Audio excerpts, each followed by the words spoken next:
Hello everyone, this is Pastor Nathaniel. We would like to come once again to all of you with the Word of God, and we are in a very crucial moment of hardships in these days that is going around, and we are hearing about the news widespreading in the world with one of the situations that is happening in the world, and that is regarding suicide.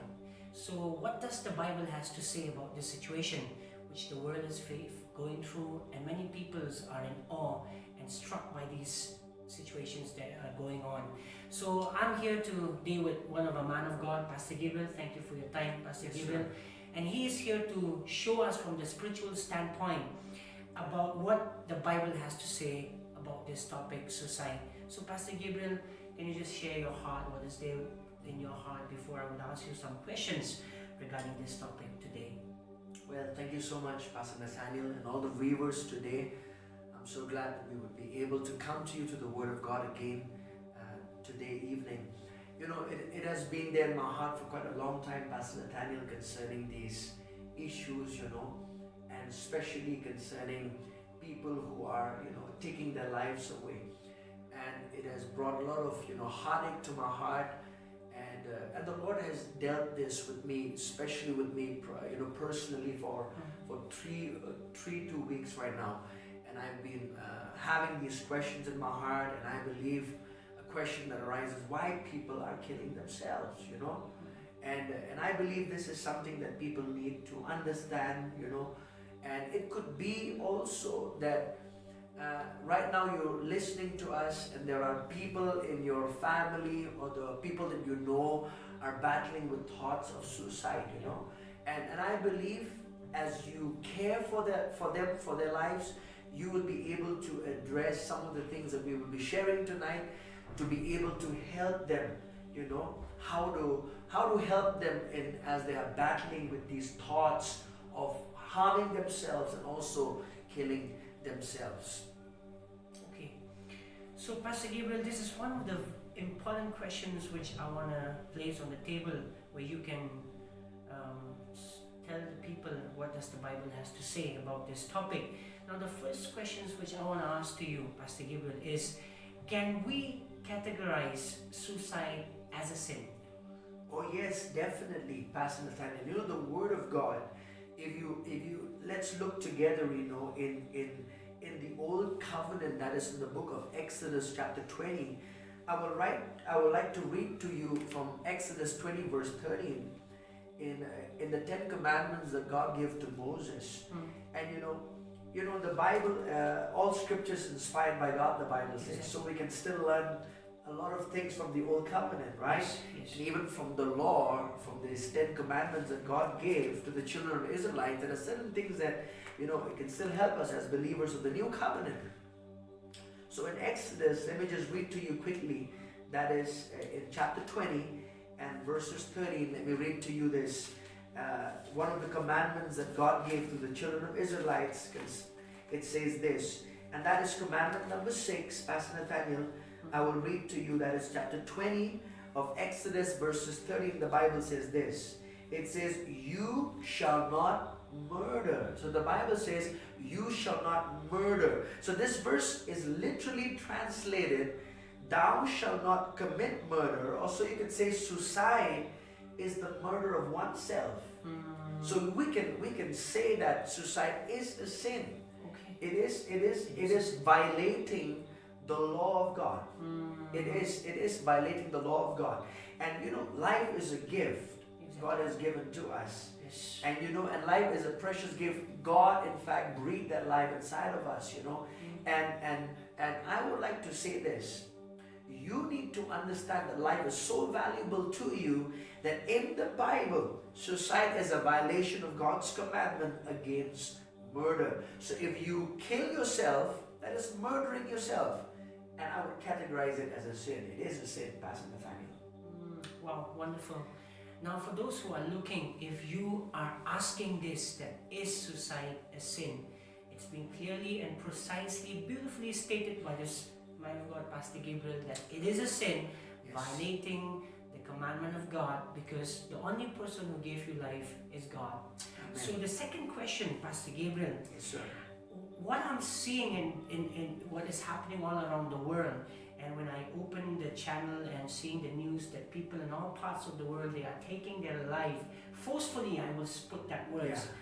Now, they will not just do that automatically. There might be something, so the second thing which I want to ask from you, Pastor Gabriel, is a man of God who know the Word of God. What is the root cause of suicide? Why people are going to this trauma or to these situations of life where they will take their life very accidentally? Well, for all of you who are watching, this is such an important question, Pastor Nathaniel. Now I am not in a health department, but there are so many things, there's so many constellation of thoughts to talk about the various reasons of why people commit suicide.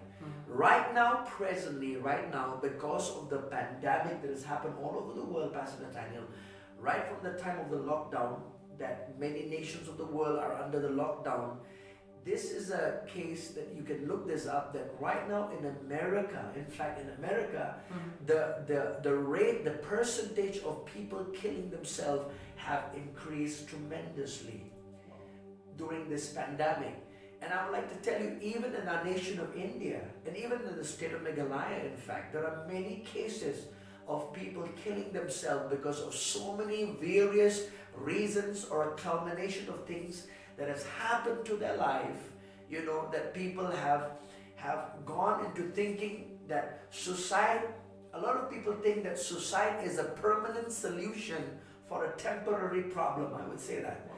People think that if they kill themselves, that's a permanent, it's a permanent solution for their life. And that's why they dare do it. Yeah, because they think there's no way out, because of what they're going through, because of what they are facing in their life. Now, I will give you 4 things. Maybe there are many things. Kindly excuse me, there are many things, but let me address you these 4 things. Firstly, a lot of people go into suicide because of relationships. I think that's the number one thing that I could categorize, because relationships, when I tell relationship, all types of relationship, all kinds of relationships. It could be it could be between a wife and a husband. It could be between a community relationship within a community. It's all about relationships. So I'll give you an example. A lot of young people these days, Pastor Nathaniel, if they lose the first love of their life, what they usually broadcast to the world is, I'm gonna commit suicide. You see, a lot of young people these days, they are harming themselves. There are a lot of young people today, they don't mind to cut themselves, they don't mind to hurt themselves. Because why? Because they have lost the first love of their life. But let me tell you this, when I met my wife, I had to experience a lot of different loss before I met my wife in my life. What I'm saying is this: if you would lose a girlfriend or a boyfriend today, you shouldn't be making a decision to end yourself up. I would call that a tunnel vision. You know what's a tunnel vision? A tunnel vision is this. But when you look at a tunnel vision is something that you look at yourself it's a dark area where you envision life, that it's the end of it all, There's no more to life. It's just about that relationship. And a lot of young people today, they think that if they lose a relationship, their life is finished. Dead end. It's a dead end for them. But that's not true. That's a lie.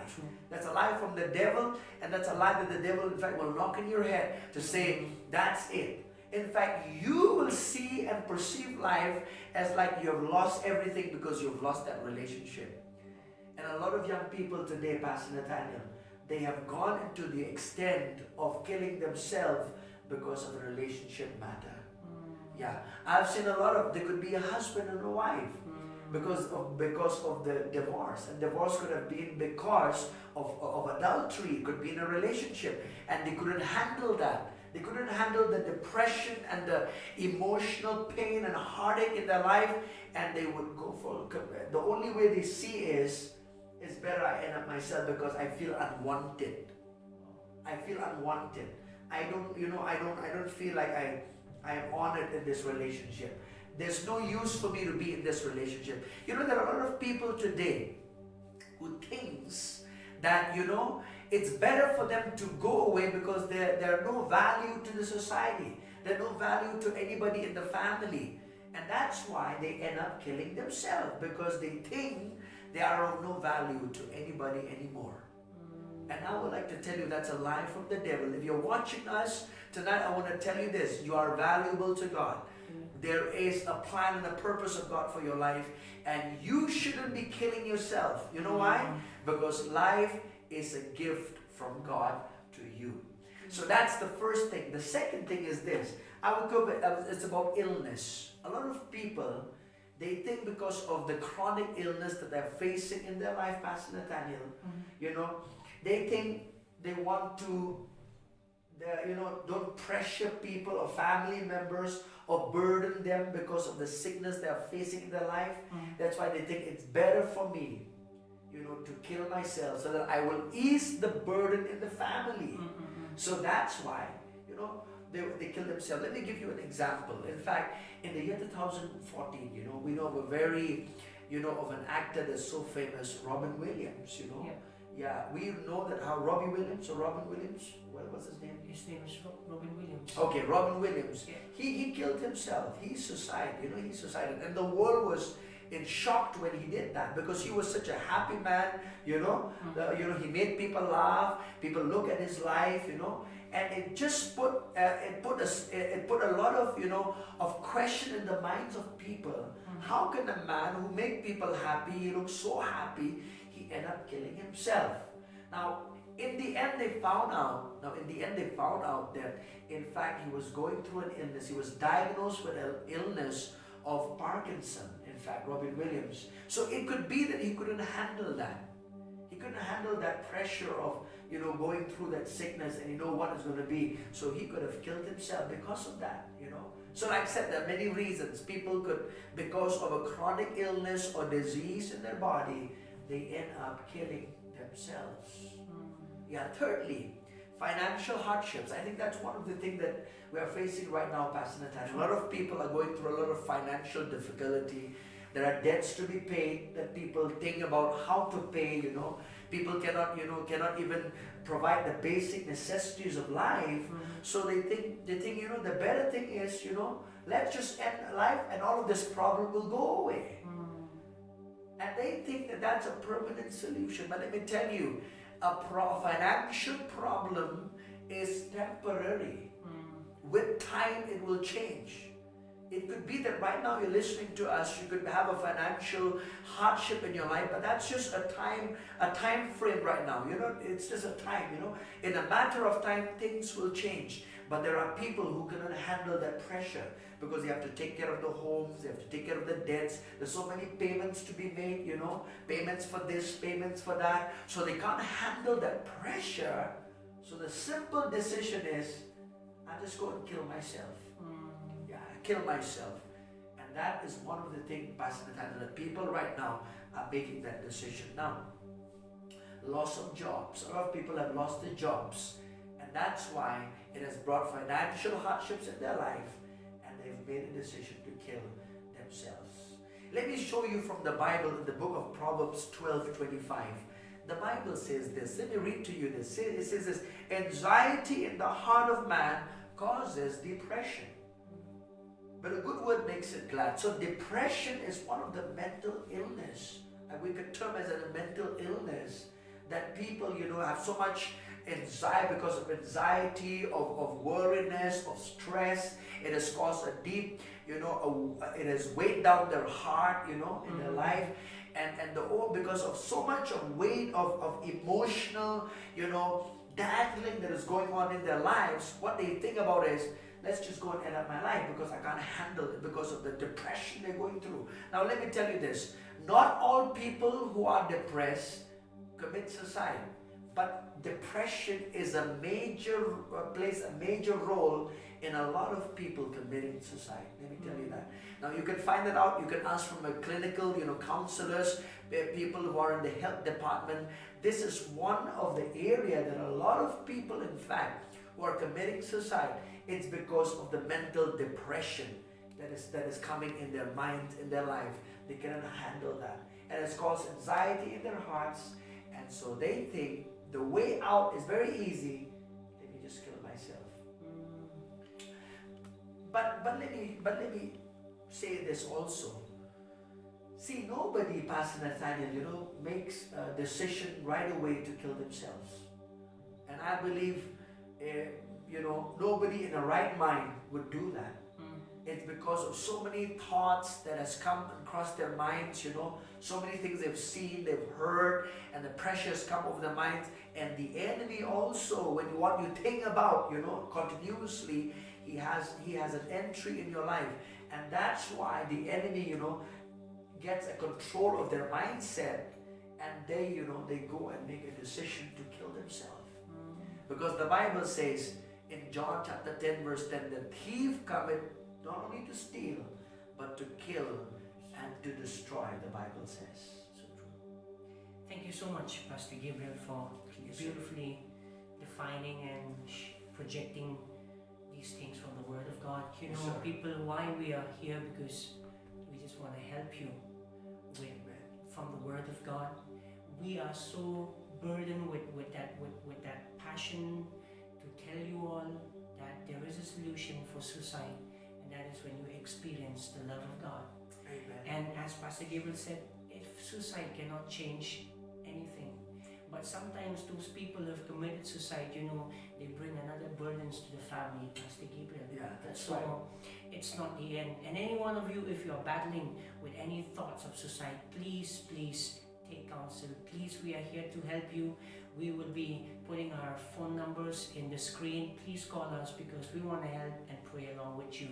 Now the third question, Pastor Gabriel, is what are the preventive measures that we can tell people so that we can help them from preventing them to commit suicide or to take this very worst step in life? Wow. Let me mention a scripture to you in the Word of God, where in the book of Acts, let me turn there as Pastor Nathaniel asked you this question, and I believe this scripture would help all of us. In the book of Acts chapter 16, there is an incident that I believe you might have come across that incident in your life. In the book of Acts chapter 16, and let me read to you this incident that is in verses 25. The Bible says this: at midnight, Paul and Silas were praying and singing hymns to God, and the prisoners were listening to them. Suddenly there was a great earthquake, so that the foundations of the prison were shaken, and immediately all the doors were opened and everyone's chains were loosed. Now you remember, they were imprisoned because of their faith, because they were preaching the gospel. They were in prison, and the Bible says in verse 27, and the keeper of the prison, awaking from sleep and seeing the prison doors open, supposing the prisoners had fled, drew his sword and was about to kill himself. He was about to kill himself. Verse 28 says, but Paul called with a loud voice, saying, do yourself no harm, for we are all here. So that is something. This is what Paul did. He prevented this man from killing himself. Now, how could you do that? Now, one thing is, you could prevent, you may not be clinically trained, so and so forth. You may not be a counselor, you may not be a psychiatrist, but let me tell you this, and I'm not either, all right? But what we can do is this: when you have a heart for God and for people, and when you care about people, God will surely help you how to help them, Pastor Nathaniel. Beautiful. Yeah. So let me tell you this. One is this: you can prevent them based on relationship. You can see, for instance, if I am related to Pastor Nathaniel and I know him for quite a long time, one of the signs that I would know that there's something wrong with Pastor Nathaniel is a behavioral change, I would say, a behavioral sign that person might give, For instance, maybe you know of a certain person in your life, and maybe that person is just sad throughout the month, throughout the week, just sad and acting weird and saying and doing things, There are people, in fact, let me tell you this, there are three kinds of people. One, there are people who secretly suicide. There are people who give you hints and signs about suiciding. There are people who would broadcast about their suicide, There are people who would say, tonight at so-and-so time on this day, I'm going to kill myself. So if you are aware about that person like that, how you can prevent is you can prevent by checking on the behavioral signs. Maybe there are signs, maybe what they're saying, what they are broadcasting, pick up those signs. There are times that you may not be able to do that, but if you are related to that person, I'm sure you'll be able to see some changes in how they are behaving, where you can address and ask a question like this. You can ask yourself a question like this. Converse with them. Ask them about life. What's going on in their life? So that's something that you can prevent. It's about talking about it. Because a lot of people who want to suicide, they're battling with thoughts within, internally, and because they can't share that with anybody, they just, so what you can prevent by talking to them. Maybe there's somebody in your life that you know. It could be in your family. It could be even in your church. It could be people that you know. There's some changes in their behavior and how they live their life. I would request you a heart of compassion. Pray for them, yes, but at the same time, find a way to communicate with them. Talk to them. Secondly, I would encourage you to have a listening ear. A lot of us, Pastor Nathaniel, would not like to listen to what people have to say. And sometimes the key is listening to what people are saying, where you can in fact locate how they are viewing life. What are they saying out of their mouth is what is in their heart, right? So if you pay attention to them, if you have a listening ear and a listening heart, then you will be able to help them out. Yeah. You will not be able to help them out unless you communicate with them, hear them out, listen, talk to them. Secondly, to listen to them. Yeah, check their behavioral sign. If there's anything wrong with them, and if you could see, let me give you an example. There are a lot of people when they would attempt to commit suicide, a lot of people have made a lot of attempts to suicide, It could be they failed in their first attempt, second attempt they wanted to suicide, they did not die, There are a lot of people like that. But if you see there are some behavior, it could be some marks in their hands. A lot of young girls and boys today, when they want to kill themselves, they are hurting themselves. So the question you can ask is, are you thinking of hurting yourself? Maybe that's a question that you would not like to ask, because it's a question that people might feel uncomfortable, isn't it? But ask it anyway. Why? Because their life is much more precious than they might feel disappointed if you would ask that question. So it's better they feel disappointed if you ask that question rather than lose them, isn't it? Yeah. So I would encourage you to do that. To check their behavioral signs, to have a listening heart and ear, hear them well, and then you'll be able to communicate with them from the Word of God and pray for them and help them in a way to come out. It could take some time. Spend time with them, Spend time with them. Do not leave them. If you know that they're hurting themselves, spend some quality time with them. That is a preventive measures that you can do. Go talk with them. Call them out. Talk to them on the phone. Meet them for a coffee, or throughout the day communicate with them. Those are the 7 things that I would encourage you to do. Yeah. Thank you, Pastor Gabriel, for showing those preventive signs. Church, we are living in a very crucial time where society needs us. Amen. And try your level best to show people the love of God. Like Pastor Gabriel said, we have to check their behaviors and have listening ears. So this is the time that the church should shine out the light of God in helping people. We have a limited time where we have to spread the love of God. I think one of the best medicine is the love of God. That society needs is the love of God. Yes, sir. And because of the limitations of time, we will be stopping here for today, and we will keep continuing on this topic even in others of our videos, which will be coming in the days to come. So thank you for subscribing, and thank you for watching our videos. Please share these videos as much as possible to many people, where they will be blessed and their life will be changed. Thank you so much, Pastor Gabriel, for your time. God bless you until we meet again. In Jesus' name,